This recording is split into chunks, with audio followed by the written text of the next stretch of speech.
don't have to plant weeds. They just show up. You don't have to plant weeds.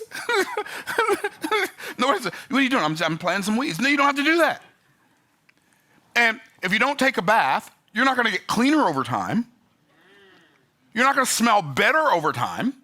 Why? Because anything left to itself tends to move more and more towards disorder. If you don't clip your fingernails and toenails, they turn into claws.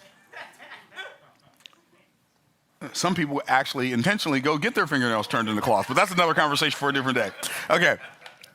So like your ability to navigate the landscape of life is going to be in direct proportion to your understanding and comprehension of principles that exist. So we just talked about two principles. We talked about the principle of energy, and we talked about the principle of entropy. So let me just talk about that really quickly. So one of the reasons people have confidence, who have confidence, have so much confidence, is because they understand the law of energy versus the law of entropy. So did you ever think about the fact that if you're going to take some aspect of your life, it could be your health, it could be your relationship, it could be your wealth, it could be whatever, any area of your life that you're going to make better, intention is required. You have to set an intention. I am going to intentionally use my energy to make this aspect of my life better. But you don't have to set an intention for your life to get worse. Like I don't have to set an intention to get out of shape. All I have to do is nothing. I don't have to set an intention to not smell good. All I have to do is not take a bath, not take a shower, right? And so if you do nothing, everything in your life gets worse. Here's how powerful the law of entropy is.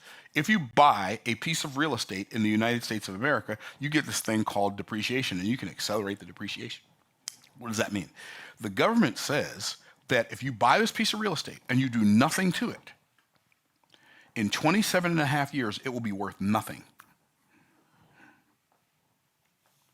And so, because you are going to do something to it to make it better, to make it last, they will give you, take whatever the price of the real estate is, divide it by whatever the price of the structure, not the land, the structure is, you divide it by 27 and a half, you multiply that number times 7, and you can take that much as a tax write-off in the first year.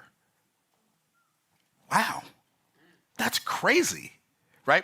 And you say, Myron, what's the point? My point is, if you don't do anything, your life is going to get worse.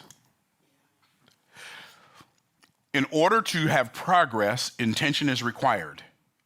But in order to digress, the only thing that's required is neglect. So one of the things we have to make sure we do if we're going to have confidence, don't neglect the principles that make life better. So there are some principles in business that I operate by that make my life work very, very well. Here's one. If I desire to make more money, then I have to bring more value to more people, or a higher value to fewer people in order for me to make more money. Because people will only pay me in direct proportion to the value I give them.